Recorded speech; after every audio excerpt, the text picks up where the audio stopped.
Hoy vamos a tratar un asunto interesante para las comunidades, que es el juicio de equidad. Normalmente, cuando se acude a un juez por una disputa en una comunidad de propietarios, hay que ir a juicios ordinarios, juicios declarativos, donde el juez resuelve de acuerdo con la ley. Los jueces en España están sujetos a dictar sentencia de acuerdo con lo que dispone la ley. Sin embargo, en los juicios de equidad se permite al juez que dicte sentencia según criterios de justicia y proporcionalidad y, por lo tanto, no sujetándose literalmente a lo que dice la ley. En nuestro ordenamiento jurídico, el juicio de equidad es una excepción. Se admite, por ejemplo, en otras materias, por ejemplo, en arbitraje, el arbitraje de equidad, donde se somete las partes a la decisión de un árbitro, pero, como insisto, en procedimientos normales judiciales solo se admite en casos excepcionales, como por ejemplo en casos de lagunas de ley, no hay ley que aplicar, entonces el juez resuelve en equidad, o cuando la ley es manifiestamente injusta, entonces ahí también se permite excepcionalmente a los jueces apartarse de la ley. Y por eso decimos que es interesante en las comunidades de propietarios, porque sí se contempla la posibilidad de acudir a que el juez decida en equidad. ¿Cuándo se puede acudir a este procedimiento? Bueno, para entenderlo hay que, a su vez, comprender cómo funcionan las comunidades, los acuerdos de comunidad. Y es que todo acuerdo de comunidad exige una doble mayoría. Mayoría de propiedad, la mayoría de propietarios, que a su vez tengan la mayoría de las cuotas de participación.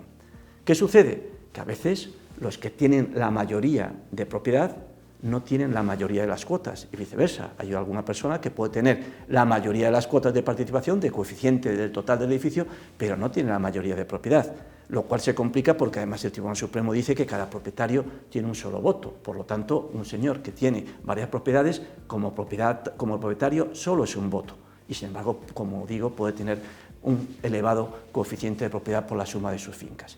Bueno, pues sucede que a veces no se consigue la doble mayoría y se bloquean los acuerdos de comunidad.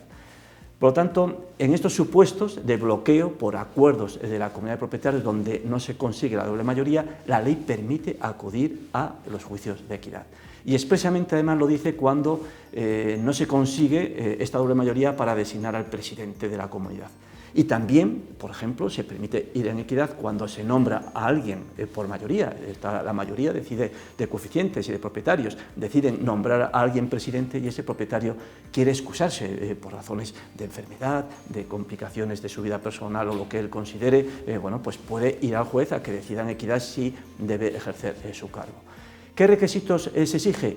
Bueno, en primer lugar, se exige que se bloquee en este sentido la comunidad, es decir, lo que no vale es acudir al juicio de equidad cuando el acuerdo se ha conseguido con las dos mayorías y yo no estoy de acuerdo, es decir, la mayoría de propietarios y la mayoría de coeficientes deciden un acuerdo, pues lo que yo no puedo ir es ir al juicio de equidad. Si no estoy conforme o considero que es injusto para mí, tendré que ir ya a un juicio de impugnación por el procedimiento ordinario, donde, como decía antes, el juez se sujetará a la ley, pero no a criterios simplemente de proporcionalidad o de justicia.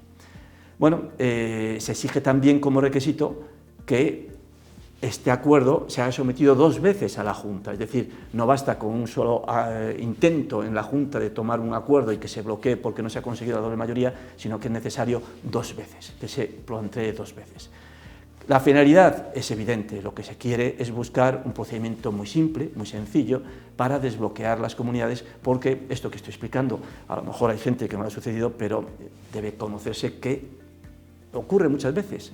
Gente que tiene mayoría de coeficientes, sus intereses son contrapuestos a los que son mayoría de propietarios. La tramitación es muy simple. Se tiene que dirigir un escrito, sin ninguna formalidad especial, al juez de primera instancia del lugar donde radica el edificio.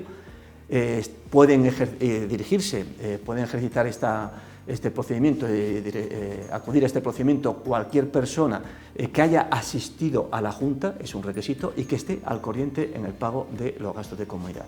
Esos son los 2 requisitos, por lo tanto un ausente no puede ir a este requisito. Y este escrito debe dirigirse contra los contradictores, por lo tanto no hay que ir contra toda la comunidad, sino solamente los que han votado en contra de los intereses del que inicia este procedimiento. En ese escrito se expondrá todos los hechos, lo que ha ocurrido, por qué lo que sucede, quiénes votan a favor, quiénes votan en contra, el tipo de acuerdo, etcétera, etcétera. Y debe ir y acudirse en el plazo de un mes a el ejercicio de esta acción en equidad. Por lo tanto, es quizá el mayor problema que solamente tenemos el plazo de un mes desde la celebración de la segunda junta para acudir a este procedimiento. Ahora, con las últimas reformas, nos obligan a realizar una mediación previa, lo que llaman el MAS, los medios alternativos o adecuados de solución de conflictos, es decir, antes de ir a cualquier procedimiento judicial, salvo algunos excepcionales, hay que ir a este medio de negociación previo, ya sea un arbitraje, ya sea una mediación o a través de ofertas vinculantes, y previamente acudir al juzgado hay que utilizar este medio. Por ello recomendamos que se acuda a alguien que asesore, porque aunque es muy simple, hay que conocer estos requisitos previos y hay que conocer que no todos los acuerdos se pueden someter a la equidad, como por ejemplo hay quien defiende que todos los acuerdos que se exige mayoría simple, no hay duda que se pueda acudir en equidad, pero en otros acuerdos en que se exige otras mayorías cualificadas, como por ejemplo la instalación de ascensor, temas de eficiencia energética, ahí hay unas mayorías distintas y hay quien opina que no se puede acudir. Por lo tanto, recomendamos en estos casos acudir a un asesor o un abogado para que les pueda aconsejar. Sin más, esperemos que haya sido provecho para su conocimiento y hasta otra ocasión.